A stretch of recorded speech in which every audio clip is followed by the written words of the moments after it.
spicy Chinese style chicken feet with sesame oil.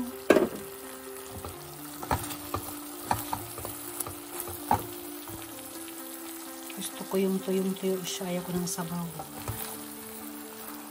Mas masarap yung ano na siya. Sa tawag namin sa Cebu, itos. Itos tayo ba, meaning tuyong-tuyo na. Para yung lasa niya ay manunuot na doon sa meat.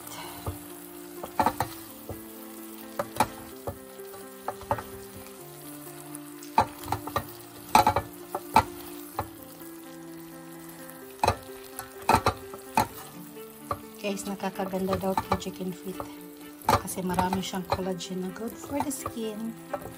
Mura siya pero maganda siya sa katawan, lalo sa balat kasi nga madami siyang collagen. Hindi siya fats but collagen, mga cartilage, yung mga soft part. Yan, luto na, kain na na.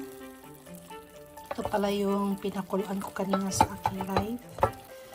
So, gusto ko sana siyang gawing crispy. But, ayaw ko makikipag sa bunutan. Kasi alam ko na namang parang kung fu fighting pag piniprito siya.